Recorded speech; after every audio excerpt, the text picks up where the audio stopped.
L'agneau de Dieu est souverain. L'agneau est souverain. Et dans sa souveraineté, il permet que nous soyons là. Nous soyons là ce matin. Dans ta souveraineté, Seigneur, tu nous fais grâce afin de nous présenter devant toi ce matin.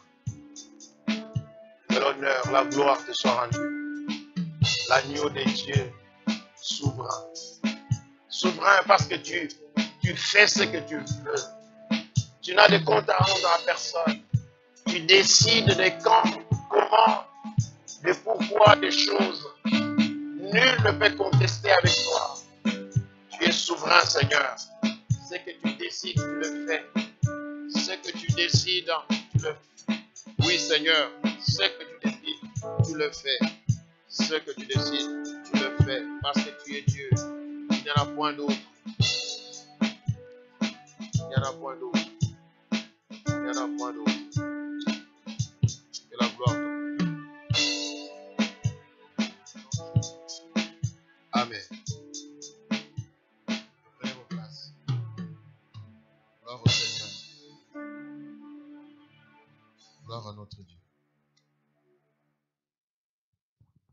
L'agneau de Dieu souverain. Alléluia. L'agneau de Dieu souverain. L'agneau qui a été immolé pour notre salut. Et cet agneau, c'est Jésus-Christ. Amen. Jésus et encore Jésus, c'est lui qui était venu, qui devait venir, qui est venu, qui a accompli une œuvre parfaite, qui a été obéissant contrairement à Adam. Amen. Qui est mort, qui est ressuscité d'entre les morts, qui est monté et qui est assis à la droite du Père. Alléluia. C'est Jésus-là, cet agneau qui revient bientôt. Amen. Vous savez, il est venu avant comme un agneau. Le Jésus qui va revenir, ça ne sera pas un agneau. Ça sera le lion. Alléluia. L'agneau nous a sauvés. Le lion vient pour juger. Il revient comme roi d'Israël. Il revient comme l'empereur de toutes les nations. Amen. Il va s'imposer comme étant le propriétaire pendant 1000 ans sur cette terre. Jésus va régner. Amen. Du Canada à la Chine, de l'URSS, je ne sais moi, à l'Iran, il va régner. Il n'y aura plus question de religion. Vous me suivez? Oh, amen. Il n'y aura plus question de religion. Souvenez-vous que tous les empires qui se sont succédés sur la terre, mes amis, chaque empire imposait son mode de vie, n'est-ce pas? Quand les Babyloniens prennent les choses en main, ils détruisent même les temples de Jérusalem, n'est-ce pas? Ils obligent les Juifs à adorer leurs statues, leurs idoles. C'est pourquoi vous allez voir les noms de Shadrach, Meshach, Abednego, ce n'était pas leur vrai nom. On leur a imposé des noms des dieux babyloniens. Parce qu'ils s'appelaient Anania, Azaria et Mishkaël. On leur a imposé des noms babyloniens. Chaque empire. Et quand les Babyloniens tombent, les Médo-Perses aussi arrivent, imposent leur mode de vie. Amen. Quand ils tombent, les Grecs arrivent, ils imposent leur mode de vie. Quand les Romains aussi arrivent, ils imposent leur mode de vie. Amen. Le dernier empire qui va venir, c'est celui de la petite pierre qui se détache, sans le secours d'une main, qui brise les pieds de la statue. Alléluia. Qui détruit l'empire romain et qui devient un rocher qui couvre toute la terre. Ce rocher est celui qui a été frappé en horreur. Amen. Et ce rocher, la Bible dit, c'est Christ. Il va couvrir la terre. Ça veut dire quoi? La Bible dit, il va paître les nations avec une verge de fer. Vous savez, le monde tel qu'il est là aujourd'hui, il n'a pas besoin d'un démocrate. Et je vous informe que Dieu n'est pas démocrate. Parce que j'ai entendu, oh non, c'est le plus grand démocrate. Dieu n'est pas démocrate. La démocratie, c'est quoi? C'est le pouvoir du peuple, n'est-ce pas? Oh, alléluia. Dieu, il ne détient pas son pouvoir du peuple. Dieu, il est Dieu depuis le commencement. Il a existé avant que vous n'existiez. Il est le propriétaire de tout. Vous-même, vous lui appartenez, n'est-ce pas? Oh, alléluia. Il dit un mot et la chose. Il n'y a pas de démocratie, il n'y a pas de consensus, il n'y a pas élection, il n'y a pas concertation. Nul ne peut le renverser même par un coup d'État. Celui qui a essayé, vous savez ce qu'il est devenu. Oh, alléluia. C'est pourquoi, mes amis, vous devez être sûrs. Vous devez marcher avec ces choses avec vous. Jésus va régner 1000 ans sur la terre. Et vous, vous régnerez avec lui. 1000 ans. Réjouis-toi, petit troupeau, car ton Dieu t'a donné le royaume. Amen. Nous avons dit la fois passée, tu seras administrateur. Tu gouverneras. Laisse Trudeau régner sur cette... Quand cet empire-là viendra, c'est peut-être Papa Etienne qui va diriger. Comme tu aimes beaucoup le Canada. Il faut l'entendre parler du Canada. Alléluia. Dieu va dire non, lui, je crois qu'il aime beaucoup le Canada. Je lui donne la gouvernance de Montréal. Non, lui, c'est l'Ottawa, c'est l'Ontario. Amen. Parce que Jésus aura éliminé toutes les armées de ce monde. Oh, Satan 2, Satan 10. Tout ce qui existe, tout ça, ça n'existera plus. Oh, alléluia. Du soleil levant au soleil couchant, il n'y aura que Christ. La Bible dit même que Jérusalem sera une ville fermée. Amen. Interdite aux étrangers. Vous savez pourquoi? Parce qu'imaginez un peu, nous qui étions morts, nous sommes ressuscités, nous sommes là-bas avec lui. C'est-à-dire les gens qui étaient morts, les saints, vont vivre dans cette vie ici. Dieu n'aura pas encore changé les cieux là. Non, nous serons toujours sur cette terre. Parce que Dieu veut d'abord prouver sur cette terre, avant de changer toute chose. Prouver que c'est lui qui est Dieu. Et tous les grands de ce monde viendront une fois l'an se prosterner devant la porte de la ville. Devant l'agneau. Amen. Tout le monde ira faire pèlerinage là-bas obligatoirement. Et les hypocrites, 1000 ans après, seront découverts. Parce que le Seigneur va lancer encore Satan pour les séduire. Et ils vont céder. Et la Bible dit un feu descendra du ciel pour les consumer tous. Ce sont ces choses avec lesquelles je marche. C'est pourquoi je suis plein d'assurance. Le matin, quand je mets mon costume avec ma cravate, je pense à ça. Alléluia. C'est ce qui me donne la force, même quand je suis fatigué de venir à l'église, de chercher Dieu. Je ne sais pas pourquoi tu cherches Dieu. Tu dois avoir une raison. Et une raison qui est aïe, comme on dit. Il faut viser haut. Amen. C'est pourquoi je parle des récompenses, frères et sœurs. Je parle de ces choses pas seulement pour vous informer. Je parle de ces choses pour que tu puisses bâtir ta foi sur ça. Tous ceux qui ont bâti la foi sur ces choses ont une foi solide. Alléluia. Rien ne peut les ébranler, qu'ils se marient ou pas, ils s'en foutent. Qu'il ait l'argent ou pas, il s'en fout. Alléluia. Qu'il trouve du travail ou non. Ce qui console son cœur. C'est pourquoi Paul parlant aux Thessaloniciens, qu'est-ce qu'il dit lorsqu'il parle de l'enlèvement? Il dit, consolez-vous par ces paroles. Ne trouvez pas consolation dans autre chose. Qu'est-ce qui te console en tant que chrétien? Qu'est-ce qui t'encourage? Qu'est-ce qui fait que tous ces ailes que tu as, ils doivent se bâtir sur ces choses? Si tu les bâtis sur autre chose, le jour où cette chose-là va te décevoir, tu laisseras tomber. Quelqu'un qui a compris ces choses, ça fait une trentaine d'années que j'ai compris ces choses. Mes amis, j'ai connu des situations qui pouvaient me décourager. Moi, j'allais abandonner même la foi. Moi, j'ai eu des combats, pas avec n'importe qui. Ce sont ceux qui étaient des modèles dans la foi pour moi. Certains qui m'ont déçu.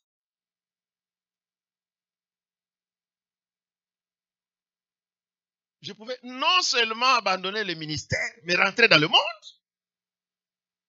Mais parce que je n'ai pas bâti ma foi sur quelqu'un. Alléluia.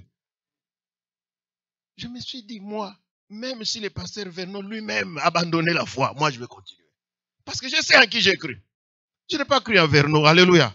Ce n'est pas lui qui est mort à la croix. Ce n'est pas lui qui a écrit la Bible. Oh, alléluia. Frères et sœurs, nous voulons avoir des chrétiens solides. Nous parlons de maturité cette année. C'est pourquoi je suis en train d'insister sur ces choses. Moi, vous savez, vous allez voir des gens qui disent, est-ce qu'on ne peut pas prêcher un peu autre chose? Nous marchons selon une vision que Dieu a donnée pour l'année. Amen. Cette année, c'est l'année de quoi? Nous reviendrons sur ces choses. La maturité doit se bâtir sur des choses solides. Ta foi, tu dois la bâtir sur des choses qui valent la peine. Cet évangile bon marché où on a parlé de la prospérité aux gens depuis leur conversion, on ne parlait que de ça, prospérité, prospérité. Et puis on parlait beaucoup des démons, des délivrances, des liens, des hôtels. On parle de tout ça, mais on ne parle pas de Jésus suffisamment. J'ai beaucoup aimé ce que quelqu'un a dit. Vous savez, les services secrets américains, pour découvrir les faux billets de dollars, ils ne passent pas leur temps à étudier les faux billets. Est-ce que vous êtes avec moi? Et ils passent tout leur temps à étudier le vrai. De sorte que devant le faux, même les yeux fermés, ils les touchent, ils disent ça c'est un faux billet. Oh, amen. Parce qu'ils connaissent le vrai. Nous, qu'est-ce que nous faisons? Nous courons vers le faux. Or, le faux, ça change tout le temps. Le faux change, n'est-ce pas? Quand vous découvrez cette technique, il change de technique. Le faux, ça change tout le temps. Mais le vrai, il reste vrai. Alors toi, focalise-toi sur le vrai. Tu t'accroches suffisamment à Jésus. Tu marches avec le Christ. Quel est ce lien qui va encore te lier? Quel est ce démon qui va encore résister? Parce que la lumière est avec toi. Les ténèbres, qu'ils le veuillent ou non, finiront par partir. Les ténèbres finissent par s'en aller. Tu n'as pas besoin de passer ton temps à lutter avec les ténèbres. Non, tourne-toi vers la lumière. Tourne-toi vers Jésus. Accroche-toi à Christ. Adore Jésus. Invoque Christ. Oh non, je suis en train de voir que tu es lié. Tu as beaucoup de liens. Les liens de la tante, les liens de l'oncle, les liens de, je sais pas, le grand-père, les liens de la tribu. Les liens, tu n'as... Non. Au lieu d'être lié, de se focaliser sur les liens de la tribu, focalise-toi sur les lions de la tribu de Juda. C'est beaucoup mieux. Alléluia. Ne passe pas ton temps avec les faux. Il y a des gens qui vont de délivrance en délivrance. Délivrance. Des liens de sorcellerie familiale. Délivrance. Finalement, la question, est-ce qu'il a vraiment reçu Jésus? Oh, amen. Si le Fils vous a franchi, vous savez, au début de ma foi, j'ai failli céder à cet évangile-là de croire que j'avais des liens, beaucoup trop de liens. Tu sais, quand tu as beaucoup de problèmes, tu dis, quand on parle des liens là, donc moi vraiment, ce ne sont même pas des simples liens. Ça doit être des liasses, des choses à faire. Et parce que tu crois à ça, ta vie commence à marcher dans ce rythme-là.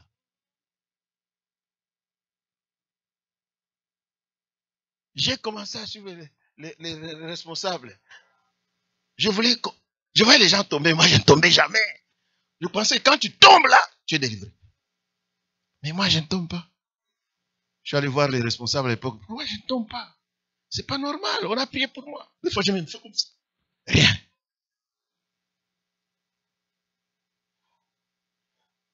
Mais il dit non, mais ça veut dire qu'il n'y a rien. Et puis quand les gens tombent, ce n'est pas forcément des démons. Quelqu'un peut tomber parce qu'il est rempli du Saint-Esprit. Hein? Amen. Recherchons ce qui est vraiment important. Cherchons l'essentiel. Amen. C'est pourquoi la Bible dit cherchez premièrement le royaume. Cherche le royaume. Cherche le royaume. Cherche-le. Et sache que tu chercheras le royaume jusqu'à la fin de tes jours. Parce que le royaume, il est présent, mais il est aussi à venir. Amen. Nous sommes dans le royaume, mais nous devons lutter pour entrer dans le royaume.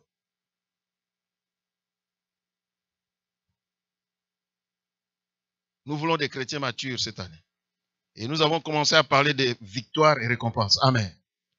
Si vous regardez bien, toutes ces victoires sont liées, n'est-ce pas, à des faiblesses, à des péchés, n'est-ce pas?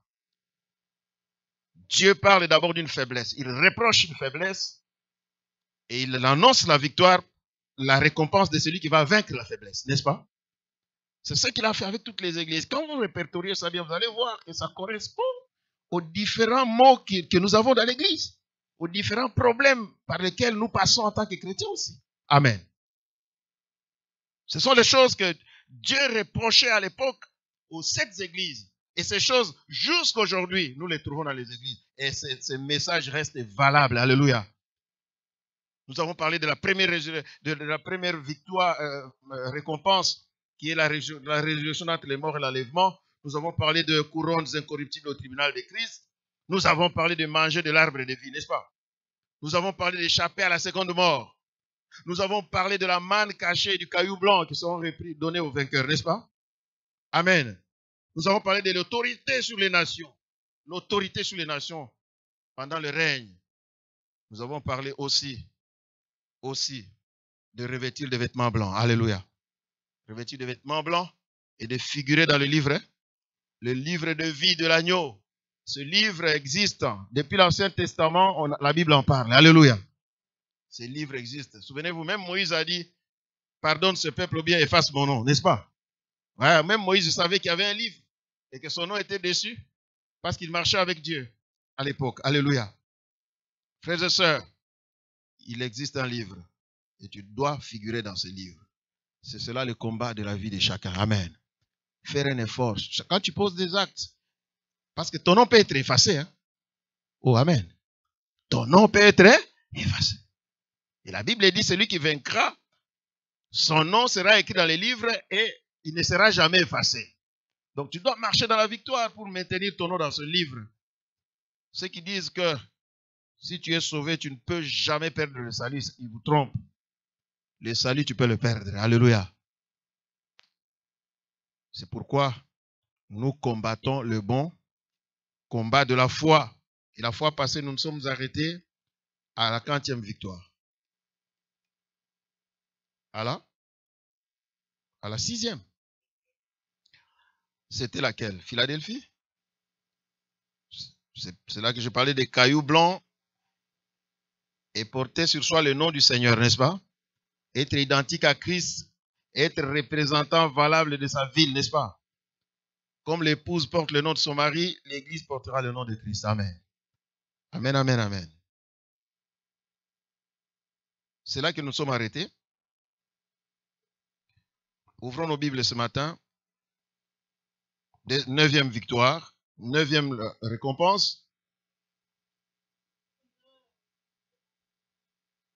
9e récompense. En fait, 9e... bon, lisons.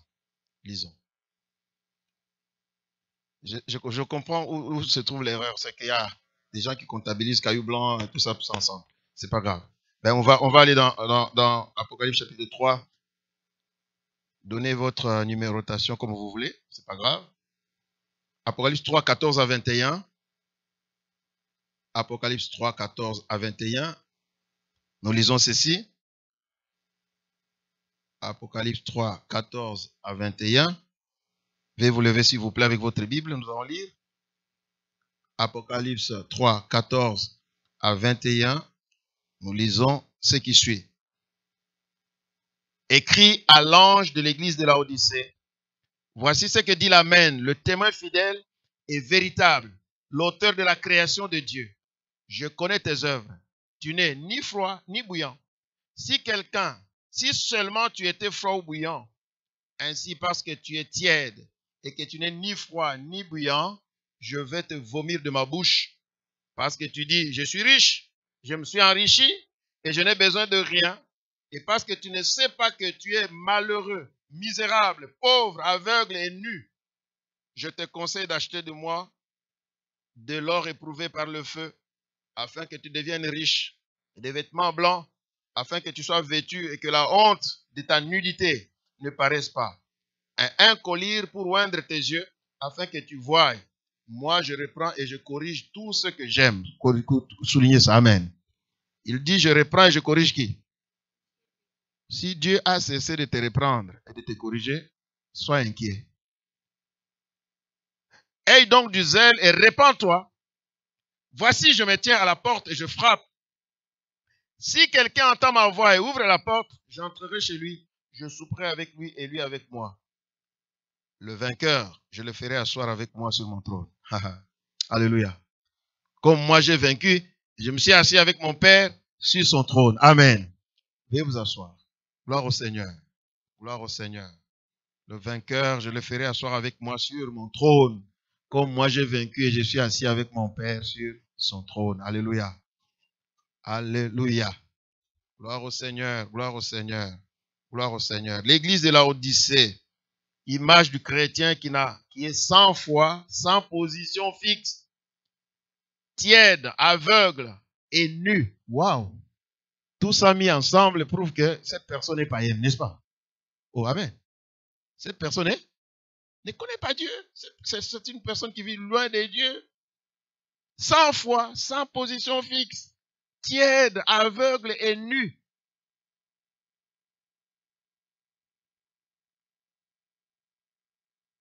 Cela est symbole. Déjà, quand on appelle ça église, écoutez, on appelle ça église. Mais on dit que c'est sans foi, sans position fixe, tiède, aveugle et nu. Ça veut dire quoi? Nous sommes là dans une forme de religiosité mélangée avec du paganisme, n'est-ce pas? Oh, amen. C'est ce qu'on appelle l'apostasie. C'est une église apostate qui vit dans le mélange. Image de plusieurs chrétiens aujourd'hui dans ce temps. Un pied dedans, un pied dehors. Ni chaud, ni froid. Avec les païens, il est païen. Avec les chrétiens, il est chrétien. Il n'a pas de problème partout. Tout le monde l'aime. Les gens de mauvaise vie se retrouvent avec lui, sont à l'aise. Les chrétiens, lui aussi se retrouve avec eux, il est à l'aise. Sans position, apostat. Le Seigneur propose une seule solution au verset 20. Il dit, je me tiens à la porte et je frappe. C'est-à-dire, le Seigneur considère qu'il a affaire à des gens qui ne connaissent pas Dieu, qui sont païens, qui sont sans Christ. Amen. Parce que lorsqu'il dit, je me tiens à la porte et je frappe, ça veut dire qu'il n'est jamais entré. Oh, amen.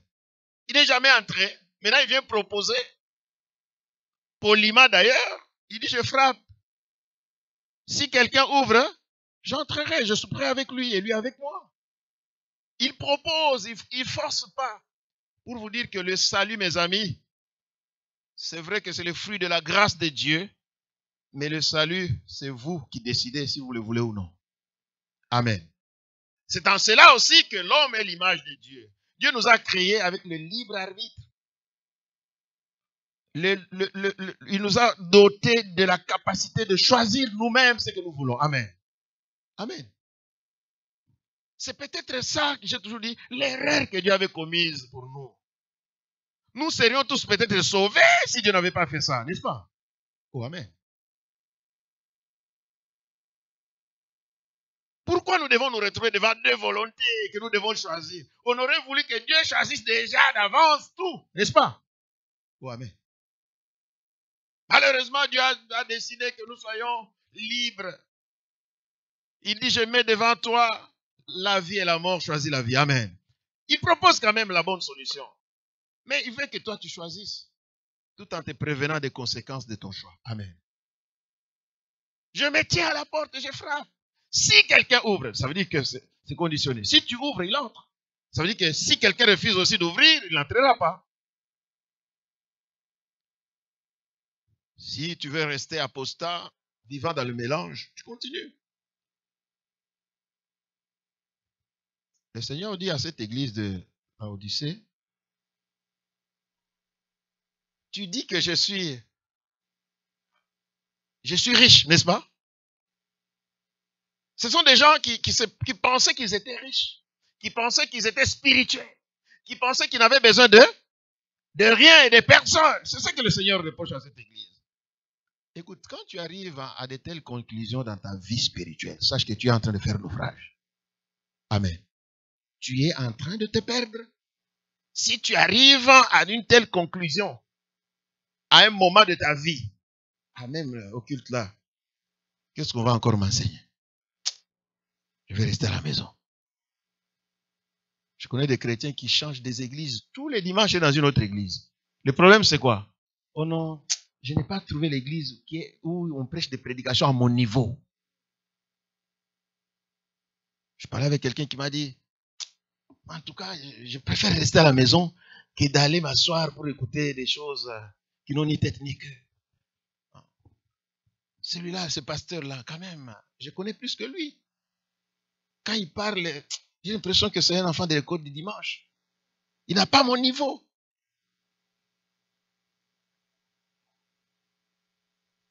Une telle personne, moi j'ai une seule phrase à lui dire. Tu n'es pas loin de l'enfer. Tu es déjà peut-être même une orteille en enfer. Ressaisis-toi. Amen. Ressaisis-toi. Ressaisis-toi. Dis à ton voisin, ressaisis-toi. Un pied dedans, un pied dehors. Tu es chrétien, tu es aussi autre chose. C'est curieux de voir des gens, ils vont dans des boîtes de nuit. On sort avec les garçons, avec les filles, et dimanche on est à l'église. Et on dit, j'ai pris à la borne. Quelqu'un dit à la borne, là, des fois vous êtes comme des pharisiens. Tournez à la borne. Jésus ne viendra pas chercher la borne.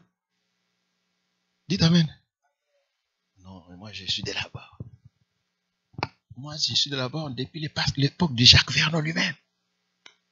Comme quelqu'un qui m'a dit un jour, un frère avec une mauvaise vie, hein, il se dit, moi je me suis converti avant toi, pasteur. Je dois avoir 45 ans de vie chrétienne. Hein. Mais quand vous le regardez, les 45 ans en question, vous dites, mais qu'est-ce qu'il a fait pendant 45 ans? Oh, alléluia. C'est pourquoi je vous ai toujours dit, j'aime beaucoup les bébés spirituels. Les gens qui viennent de se convertir, je vous assure, eux, ils sont prêts à apprendre. Ils veulent apprendre. Voilà. Et ils sont prêts à suivre, n'est-ce pas? Prêts à suivre. Mais le vieux, avec trop de discernement, l'excès de discernement, l'excès de jugement, te fait tomber dans l'incrédulité. C'est pourquoi vous allez voir que les plus grands intellectuels ont rejeté Jésus. Amen. Parce qu'ils pensent que tout va passer par la tête. Non. Nous n'avons besoin de rien. Voilà ce que les Laodicéens se disaient. Nous n'avons besoin de rien. Nous sommes bien. Nous n'avons besoin de rien. Le Seigneur dit non, vous êtes nus. Alléluia. Vous êtes pauvres. Vous n'avez rien. Lorsque tu penses que tu as atteint le paroxysme de la connaissance, sache que c'est à ce moment-là que tu commences à devenir ignorant. Oh, amen. Et le Seigneur propose une récompense. Oui, à l'Odyssée. S'asseoir avec le Seigneur sur son trône. Amen. C'est lui qui vaincra, n'est-ce pas? Il va s'asseoir avec lui sur son trône. Ça veut dire quoi? Ça veut dire qu'il va cohériter avec le Seigneur des bénédictions du royaume. Vous allez partager son autorité, sa position. Amen. Oh, alléluia. Vous allez partager son autorité, sa position. Vous allez bénéficier de son élévation. C'est cette promesse qui est donnée à tous ceux qui vont se convertir sincèrement. Amen. C'est ce qu'on demande à cette église. Une conversion radicale et sincère. Il faut qu'on voie une différence entre l'ancien toi et le nouveau toi. J'étais noir, maintenant je suis blanc. Alléluia. Il faut qu'on voie une différence. Ne sois pas un chrétien trop équilibré. Quelquefois, nous voulons plaire aux gens, nous voulons plaire aux autres. Nous mettons trop d'eau dans notre vin. Quelqu'un a dit au point que l'eau et le vin deviennent confondus. Le vin perd même sa saveur. Qui a dit que pour gagner quelqu'un à Christ, il faut l'approcher jusqu'à lui laisser le micro pour chanter à l'église? Qui a dit ça? Oh non, comme il faut montrer que nous sommes inclusifs. Nous sommes ouverts. Alors, un musicien du monde est là, on lui donne le micro pour qu'il chante à l'église. Non, non. Dans la maison de Dieu, mes amis, vous devez savoir que tout ce qui se fait est sacré. Le sacré, c'est ce qui mérite un respect profond, n'est-ce pas? La louange est sacrée. Est-ce que vous le savez? Dans le temple de Jérusalem, ce n'est pas tout le monde qui se levait et chantait. Un, deux, ce n'est pas tous les cantiques qui se chantaient. Est-ce que vous êtes avec moi? Les seuls cantiques qu'on chantait sont ceux qui étaient retenus dans les recueils des chants du temple. Amen. C'était les psaumes. Et c'était des cantiques composés par les Lévites. Les Asaph, le fils de Corée. Vous avez déjà lu, n'est-ce pas? David lui-même. C'est ça qu'on lisait, on chantait dans le temple. Et chaque cantique était significatif. On ne prenait pas des cantiques au hasard. Il y a des cantiques de degrés. Amen. Par exemple, quand on montait les marches du temple, il y a des cantiques qu'on chantait. Alléluia. Oh non, il n'y a pas de différence. La musique reste la même. Ça, c'est vous qui le dites. La musique n'est pas la même. Parce qu'elle n'a pas la même inspiration. Amen. Ceux qui sont à Christ chantent sous l'inspiration de la grâce. C'est ce que la Bible dit. Et la Bible dit, entretenez-vous par des cantiques qui sont comment? Spirituels. Ça veut dire que s'il y a des cantiques spirituels, il y a des cantiques profanes. Il y a des chansons mondaines qui n'ont rien à voir à l'église. Alléluia. Même si on cite le nom de Dieu dedans, il y a des chansons. Quand tu écoutes, tu sais que ça, c'est une chanson mondaine. Oh, alléluia. Faisons attention, mes amis. Le mélange, Dieu contre le mélange, c'est ce qu'il reproche à cette église. Le mélange. Un pied dedans, un pied dehors. La tiédeur. Il dit, si tu es tiède, je te vomirai. Amen. Dieu te vomira. Corrige ta vie. Revois ta marche. Sois chrétien et sois un vrai chrétien, authentique. À l'église, vous venez, on vous enseigne, on vous parle, mais sachez que le jour où la trompette va sonner, vous serez seul devant Dieu. Alléluia. Ou le jour où vous allez mourir, vous serez seul devant Dieu. Et moi, j'ai toujours voulu dire, comme l'apôtre Paul dit, il dit, je suis innocent du sang de vous tous, parce que je vous ai donné tous les conseils de Dieu. Amen. Dès qu'on me donne la charge d'une église, la première chose que je fais, c'est de me rassurer que j'ai donné toutes ces choses. Amen. C'est de me rassurer de ça. Qu'avant que chacun ne puisse quitter cette terre, il a au moins entendu parler de ces choses. Ceux qui ont suivi nos cultes en ligne, je suis revenu longuement pour parler de ces choses. Tu seras assis avec le Seigneur sur son trône si tu arrives à vaincre. Alléluia. Ephésiens 2, verset 6. Écoutez ce que la Bible dit dans Ephésiens 2, verset 6. Ephésiens chapitre 2.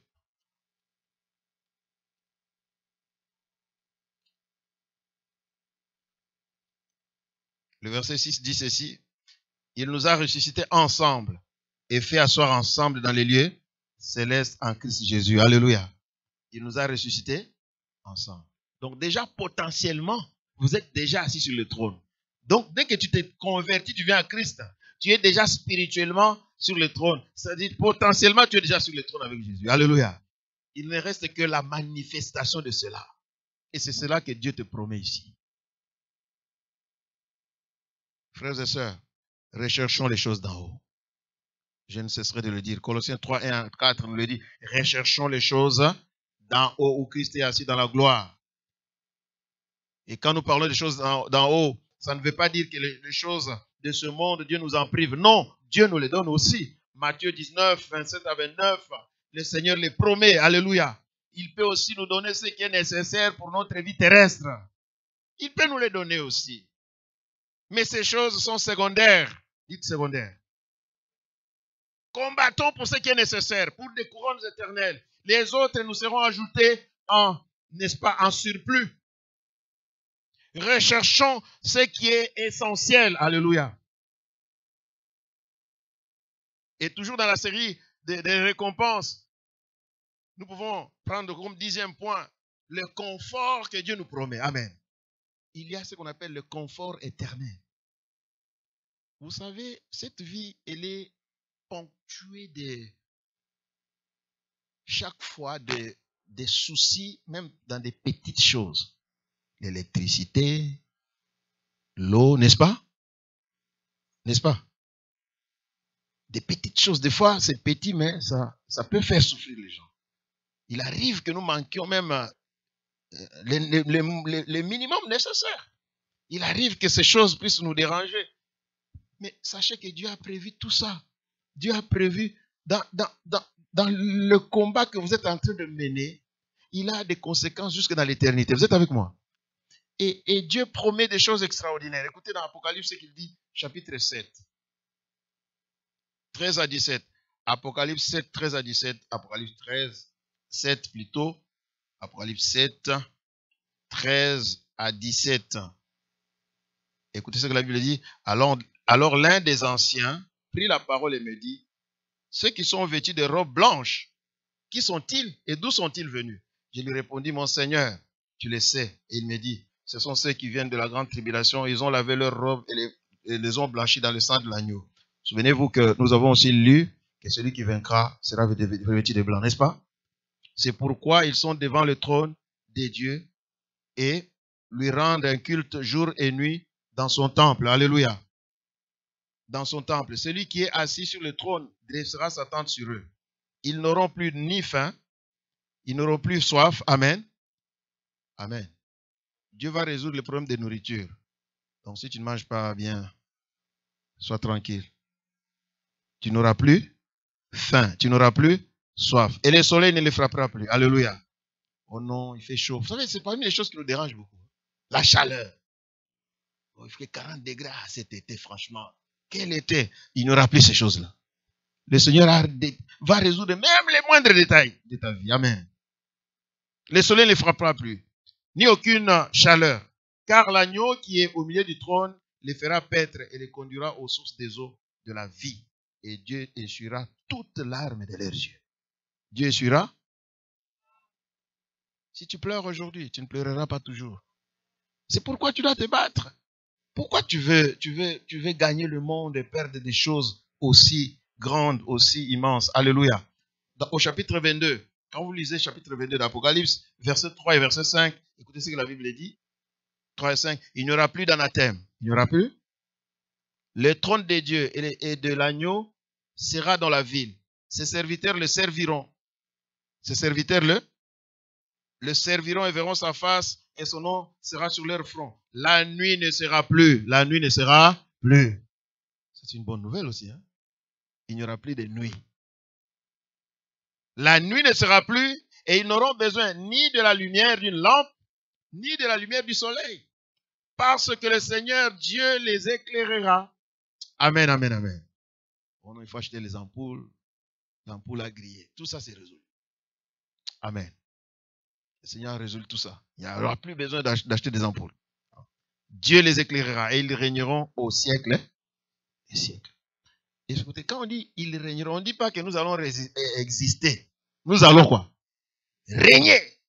Quand on parle de régner, ça veut dire que tu vas être en position d'autorité, n'est-ce pas? En position d'autorité. Prépare-toi. Prépare-toi déjà maintenant. La Bible dit, ne savez-vous pas que vous jugerez même les anges? Waouh! Vous jugerez qui?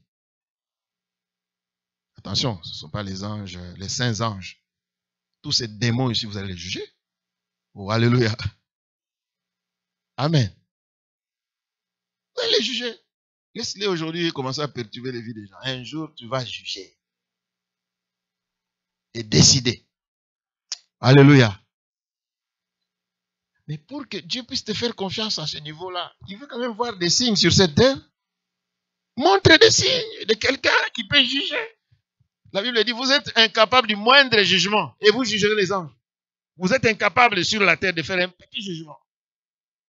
Vous êtes toujours plein de préjugés. Vous êtes toujours mauvais dans le jugement. Votre appréciation est toujours négative. Même le discernement des choses, vous n'avez pas. Comment voulez-vous juger les anges? Commencez par déjà vous exercer étant sur cette terre. Alléluia. Chapitre 21, verset 4. La Bible dit, il essuiera toute larme de leurs yeux. La mort ne sera plus. Amen. La mort ne sera? La mort ne sera plus. Moi, surtout la mort, vraiment qu'elle disparaisse. Si on demande même maintenant qu'elle parte, je serai content. Pas vous? Qui a envie de mourir? Oui. Si la mort peut partir, non, ça sera une bonne chose, je vous assure. Si Dieu supprime la mort maintenant, parce que moi, la seule chose que je redoute, c'est la mort. Pourquoi il y a la mort? Alléluia. Je dis à quelqu'un, la mort en soi ne me fait pas peur. Ce qui me fait peur, c'est l'attitude du Seigneur face à la mort. Quand il a vu la coupe, il a commencé à demander, Père, si possible, éloigne de moi, n'est-ce pas? Et à la croix, il crie, Père, Père, pourquoi m'as-tu? Je dis, ça doit être terrible. Si le maître a senti que c'est terrible, donc ça doit être terrible. Alléluia. Mais ce qui est bien, j'aime bien l'apôtre Paul. Alléluia. J'aime bien l'apôtre Paul. Il dit, oh mort, où est? Ça peut nous faire peur. Mais l'apôtre Paul dit, ça nous fait entrer dans la pleine vie de Dieu. Alléluia. C'est-à-dire, quand cette tente sera détruite, tu vivras pleinement alors avec le Seigneur. Alléluia. Pleinement avec le Seigneur. C'est merveilleux, c'est merveilleux, c'est merveilleux que, n'est-ce pas, d'avoir cette espérance. Nous allons avoir une consolation éternelle. Tu vivras dans une consolation qui est comment? Avec autant des avantages, frères et sœurs, Dieu veut nous encourager à combattre le bon combat. Dieu veut nous encourager à quoi? Le bon combat, celui de la foi. Ça, c'est le combat de tous les temps. Et vous m'entendrez souvent parler de ça. Le bon combat de la foi. Le bon combat de la foi. Et pendant que tu combats, tu sais que Dieu est avec toi. Alléluia. Si Dieu est pour nous, Dieu est dans ton camp. Et dans ce camp, ce n'est pas le camp des perdants, c'est le camp des vainqueurs. C'est pourquoi je dis toujours, tu es un héros. Amen. Oh, amen. Dis au voisin, tu es un héros. Sauf si c'est une femme, attention. Toujours faire attention. Amen. Ça vaut la peine de souffrir pour notre foi en Christ, n'est-ce pas? Ça vaut? 1 Pierre 5, 10, nous allons terminer par là. 1 Pierre 5, verset 10. 1 Pierre chapitre 5, verset 10. 1 Pierre 5, le verset 10. Écoutez ce que la Bible dit. Le Dieu de toute grâce, qui en Christ vous a appelé à sa gloire éternelle, après que vous aurez souffert un peu de temps, vous formera lui-même, vous affermira, vous fortifiera, vous rendra inébranlable. Amen. À lui la puissance au siècle des siècles. Alléluia. Dieu permettra que vous passiez par des moments difficiles, c'est vrai, mais ça sera pour vous former. Amen. Il vous forme, il vous affermit et il vous fortifie. Et puis, il vous rend inébranlable. Amen. C'est-à-dire que les situations peuvent venir vous secouer, mais vous êtes inébranlable. Quelqu'un qui est inébranlable, ça veut dire que c'est quelqu'un qui reste à sa place, qui garde la foi, quels que soient les obstacles, quels que soient les combats. Amen. Il est inébranlable. Parce que l'objectif de l'ennemi, quand il vient, c'est pour te bouger d'abord. Secouer ta foi. Secouer ta foi. Secouer ta foi. Il peut venir par beaucoup de la maladie. Il peut occasionner des pertes dans ta famille. Il peut te créer des situations. Il arrive des moments où il s'acharne sur toi comme il s'est acharné sur Job, n'est-ce pas? Oh, amen. Je vous assure, moi, il est arrivé un moment où j'ai cru que j'allais mourir parce que tout était en train de voler en cacahuète. Je me disais, mais qu'est-ce qui m'arrive? Rien ne marche. Tu es bloqué à tous les niveaux. Et en même temps, tu as des combats dans ta santé. Alléluia. Ça, c'est l'ennemi. Il essaye de te bouger. Mais toi, tu restes ferme. Reste à ta place. Si ce matin, tu es en train de souffrir, tu as des combats de tout genre, même quand tu dors, tu vois que ça barde, ne quitte pas ta place. Alléluia. C'est l'ennemi qui essaie de te bouger. Souvenez-vous, la Bible dit, il rôde comme quoi? On ne dit pas qu'il est le lion. Il est comme. Parce qu'il est champion en imitation. Hein? Il n'est pas le lion. Il est comme le lion. Alors, il rôde. Moi, j'ai toujours tiré l'exemple du lion. Parce qu'on parle du lion, n'est-ce pas? Quand le lion est face à un troupeau des animaux qu'il veut manger, et qui sont nombreux, le lion n'a pas le courage d'entrer dedans, n'est-ce pas? Il va commencer à les suivre. Et aussi, comme ils n'ont pas conscience qu'ils sont plus nombreux que lui, qu'ils peuvent même tourner. Ils fouillent, ils sont en train de fouiller. Pendant qu'ils sont remplis de terreur, parce que déjà, c'est la peur. Le fait de savoir que c'est les lions, tout le monde a peur, n'est-ce pas? Ils commencent à courir. Dans la course, là, il y a toujours quelqu'un qui dit, je crois que si je suis toujours comme ça, on va m'attraper. Il veut prendre un autre chemin. Les lions stratèges. Quand tu prends un autre chemin, c'est maintenant, là, ils laissent tout le monde. Ils vont se focaliser maintenant sur toi, n'est-ce pas? Parce qu'ils savent que celui qui est seul, on va l'attraper facilement. C'est pourquoi la Bible dit, nous ne sommes pas de ceux qui se retirent pour se perdre. Faites attention, mes amis. Il va te poursuivre et là, il va falloir vraiment que tu puisses avoir du feu. Sinon, c'est fini pour toi. Tu vas finir dévoré par les lions et on n'en parlera plus. Gloire au Seigneur. Alléluia. Frères et sœurs, vous comprenez que Dieu nous veut que du bien. Il n'a préparé que des bonnes choses pour nous. Amen. Et tout ce que nous pouvons traverser sur la terre ne sont que des tests, des examens. Il faut les réussir. Dis à ton voisin, il faut les réussir. Tu dois réussir les tests. Amen. Tu dois réussir les tests. Et pour réussir les tests, il faut d'abord commencer par bien se convertir. Je dis toujours qu'il y a des gens qui se sont mal convertis. Or, quand tu t'es mal converti, c'est presque que tu n'es pas du tout converti. C'est comme cette église dont on a parlé tout à l'heure. Les gens pensent qu'ils sont sauvés.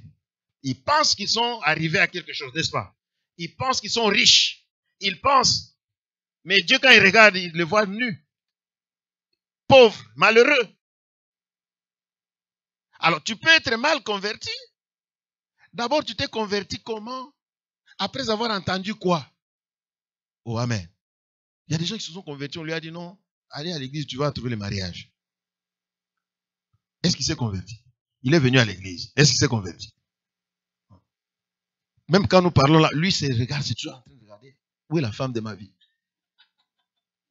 Pendant que les sœurs chantent là calmement, il est en train de voir. Il fait son casting. Il est en train de voir. Parce que l'objectif pour lequel il est venu ici, c'est ça. Si tu es là, répands-toi. Donne ta vie à Jésus.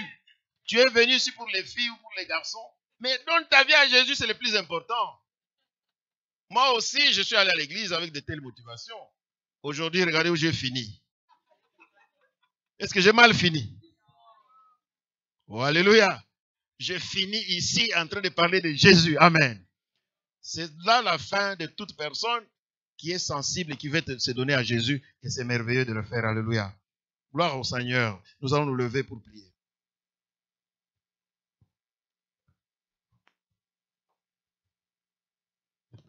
Commence par bénir Dieu pour le salut qu'il t'a accordé. Amen. Commence par bénir Dieu. N'oublie jamais, quand tu adores le Seigneur, de lui dire merci d'avoir payé le prix pour moi. Et merci pour le jour où tu as donné ta vie à Jésus. Souviens-toi toujours de ces jours-là. C'est pourquoi ici je chantais « Quel jour de gloire quand Jésus m'a sauvé. Quel jour de gloire quand Jésus m'a sauvé. Quel jour de gloire. » Je suis un ancien chrétien, frères et sœurs. Je suis un vieux chrétien. Et donc, ce sont ces cantiques avec lesquels nous étions en train de louer le Seigneur, de bénir Dieu, les jours où Jésus m'a sauvé. Amen. Aux choses du passé, je ne veux plus toucher. Aux choses du passé, je ne veux plus toucher. Aux choses du passé. Quel jour de gloire. Oh, alléluia. Quel jour de gloire. Quel jour de gloire. Quel jour de gloire. Quel jour de gloire. Oh, alléluia. Quel jour de gloire. Quel jour de gloire. Quel jour de gloire. Quel jour de gloire. Est-ce que tu es sauvé? Bénis le Seigneur pour ce jour-là où tu as donné ta vie.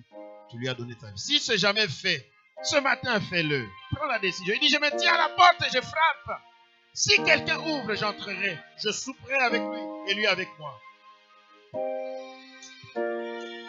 Donne-lui ta vie ce matin. Dis Jésus, viens Seigneur, j'ouvre, entre, prends toute la place. Assis-toi sur le trône de ma vie.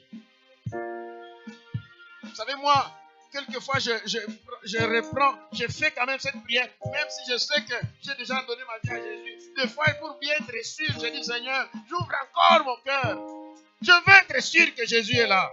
Je veux être sûr qu'il est assis confortablement. Je veux être sûr qu'il a le contrôle, tout le contrôle de ma vie.